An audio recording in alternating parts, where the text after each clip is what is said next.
3 weeks. That's all it took for Harry's world to start unraveling, and what began as a simple curiosity turned into a discovery so haunting it would change everything he thought he knew about love, loyalty, and the woman he believed chose him for who he was. At first, it seemed harmless. Just a photo on the internet, a yacht in Croatia, sunlight, laughter, and Meghan in the middle of a glamorous group. The media loved it. The world admired it. But Harry couldn't shake the feeling that something was wrong. He couldn't explain it, but the image wouldn't leave him alone. Day after day, he found himself zooming in, staring longer, analyzing things that didn't matter to anyone else. But something in that photo was whispering to him. One night, as exhaustion blurred his vision, he noticed it.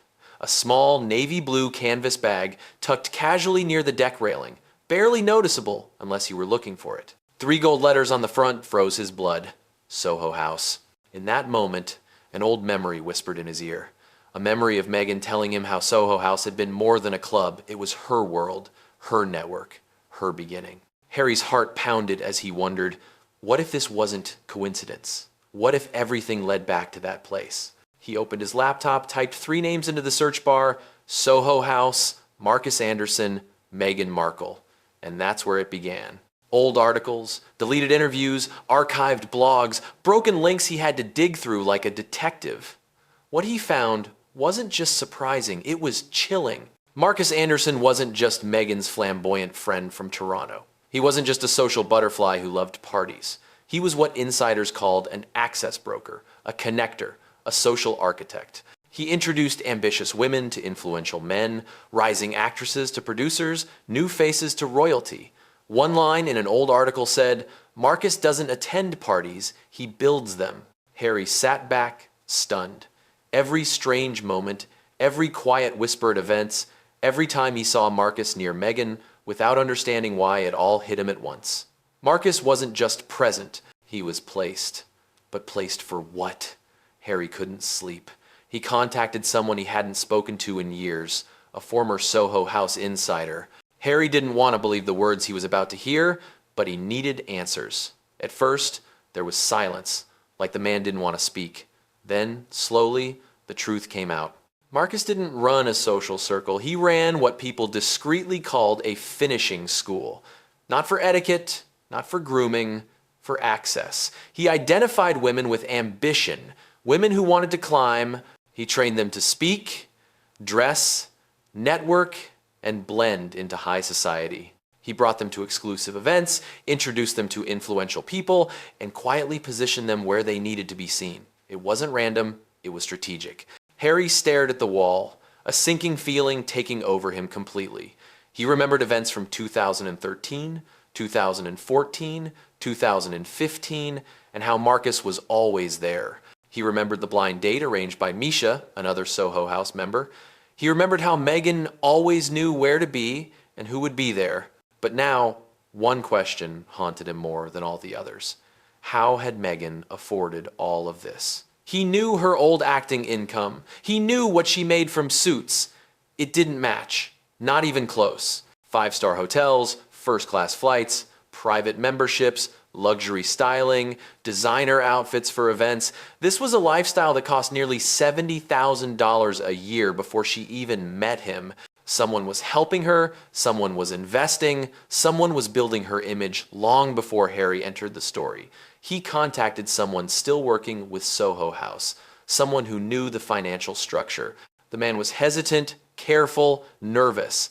But then he said what Harry had secretly feared. Meghan had never paid a membership fee, not discounted, not partly covered, fully comped for 5 years. Her access, her lifestyle, her connections, completely covered. When Harry asked how, the voice on the phone lowered and simply said, "Marcus has ways of making sure certain people have access." No questions asked. That single line echoed in Harry's mind. Someone had been funding her rise, strategically, silently.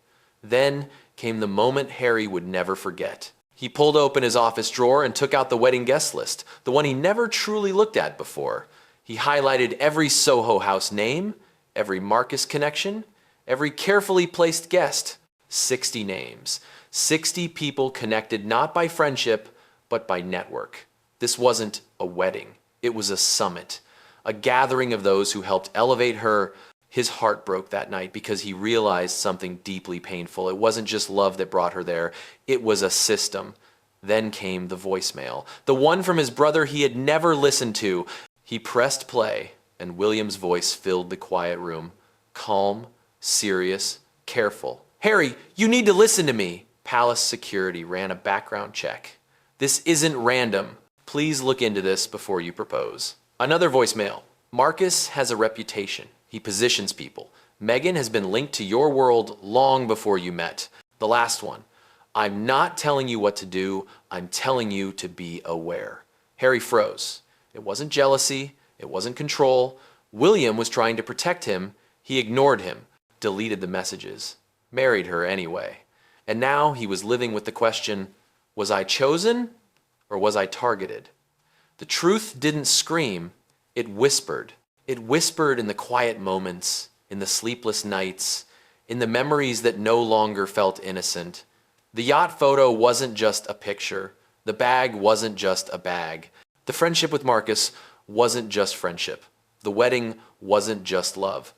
Every coincidence felt less like fate and more like design. A design he wasn't supposed to see. That's when it finally hit him. Meghan didn't just walk into his life. She was guided into it, introduced, positioned, prepared, and presented. She didn't stumble into his world. She climbed into it carefully, strategically, and brilliantly. And Harry, the man who spent his whole life longing to be chosen for who he truly was, realized in the most painful way that he hadn't been chosen. He had been selected, played into a system. His love story wasn't a romance, it was a strategy. And now the only thing louder than the truth is the silence it left behind. Harry thought the hardest part of his discovery would be the documents, photos, and hidden connections. But what truly shattered him weren't the facts he uncovered, it was the memories.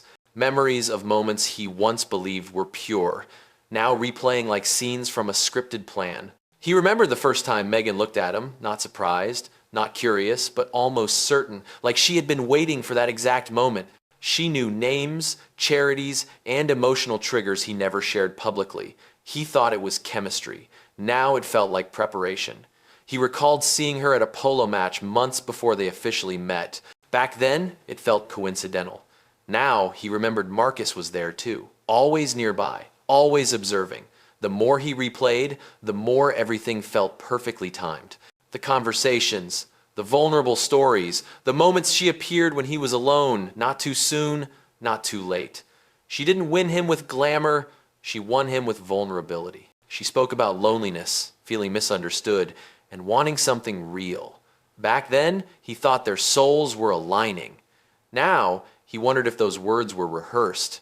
Love suddenly felt less like fate and more like choreography. Then came the memory that broke him completely, the proposal. Meghan didn't cry from surprise. She cried from relief, like something had finally been completed. And at the wedding, when Marcus looked at her, Harry didn't see sentimental joy. He saw something that looked like accomplishment, pride, a mission fulfilled. That's when the truth settled in his chest, not loud, but painfully quiet. Maybe he had never been the author of his love story. Maybe he was just a part of its destination. Every night now, he lies awake with one question burning in his mind. What if she never chased love? What if she chased legacy? And what if he wasn't chosen, he was targeted?